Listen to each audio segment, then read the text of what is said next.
ഒരു ഹോട്ടലിലാണെന്ന് വിചാരിച്ചോളൂ. ഹോട്ടലിൽ health inspector പരിശോധിച്ചാലും കൊള്ളാം, ഇല്ലെങ്കിലും കൊള്ളാം, പരിശോധന ഉണ്ട് എന്നാണ് വെപ്പ്, അല്ലേ? ഹെൽത്ത് ഇൻസ്പെക്ടർ പരിശോധിച്ചാലും കൊള്ളാം, ഇല്ലെങ്കിലും കൊള്ളാം, ഉണ്ടെന്നാ വെപ്പ്. അതുകൊണ്ട് അവിടെ പോയിട്ട് കഴിക്കുന്നത് ശരി. ഇതൊന്നുമില്ല, ഒരുത്തനൊരു കാറും കൊണ്ട് വരികയാണ്, അവിടെ ഒരു ബോർഡ് വെക്കുകയാണ്, ബിരിയാണി 75 രൂപ, ദം ബിരിയാണി 80 രൂപ. ഒരുത്തന്നെ കാറിൽ അതിലെന്തൊക്കെയാണ് വസ്തു ഇട്ടതെന്ന് ആരാ പരിശോധിച്ചേ? ഏതെങ്കിലും ഹെൽത്ത് ഇൻസ്പെക്ടറുടെ സർട്ടിഫിക്കറ്റ് ഉണ്ടോ? എന്തെങ്കിലും ഒരു പ്രൊസീജിയറിലൂടെ കടന്നു പോയിട്ടുണ്ടോ? ഇവിടെ ഒരു ഗവൺമെൻറ് ഇല്ലേ? ഞാനൊരു പഴം കൊണ്ട വിൽക്കുകയാണെങ്കിൽ, പച്ചക്കറി കൊണ്ട വിൽക്കുകയാണെങ്കിൽ അത്ര കുഴപ്പമില്ല, അതുപോലും പാടില്ല എന്ന് എൻ്റെ അഭിപ്രായം. ഒരു സിസ്റ്റത്തിന് വിധേയമായിട്ട് മാത്രമേ വാങ്ങലും വിൽക്കലും പാടുള്ളൂ. ആ സിസ്റ്റത്തിന് തകരാറുണ്ടെങ്കിൽ അതിൻ്റെ ദോഷം. ആ സിസ്റ്റം ഉണ്ടെങ്കിൽ ഹെൽത്ത് ഇൻസ്പെക്ടർ പരിശോധന ഉണ്ടാവും, ഉദ്യോഗസ്ഥന്മാർ വന്ന് സർട്ടിഫൈ ചെയ്യും, ആ സർട്ടിഫൈ ചെയ്തത് അവിടെ പ്രദർശിപ്പിക്കും. ഇതൊക്കെയാണ് വകുപ്പ്. മറ്റതൊന്നുമില്ല. എന്തൊക്കെ കുത്തിവെച്ചിട്ടാണ് ഈ സാധനം കൊണ്ടുവരണമെന്ന് നമുക്കറിയോ?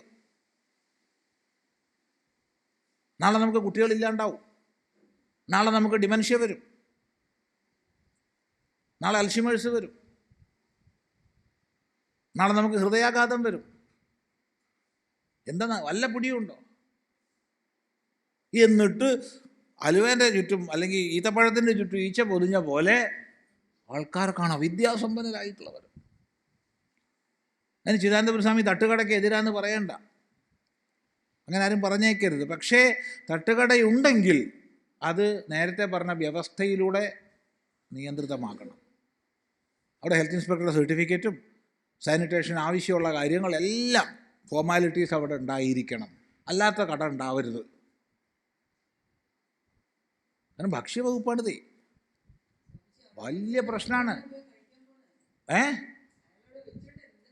നമ്മൾ കഴിക്കാൻ പോണത്, നമ്മൾ വിദ്യാസമ്പന്നർ എന്ന് പറയുന്നവരാണ് കഴിക്കാൻ പോണത്.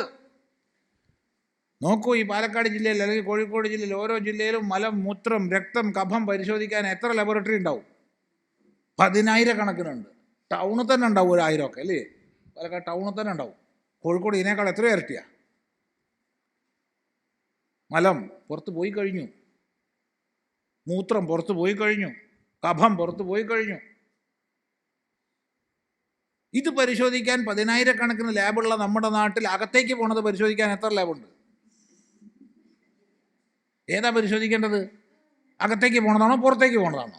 ഇടയെ അത് പചനം കഴിഞ്ഞ് പുറത്ത് പോയി, അകത്തേക്ക് പോണതല്ലേ പരിശോധിക്കേണ്ടത്. എന്താ അഭിപ്രായം? വേണം.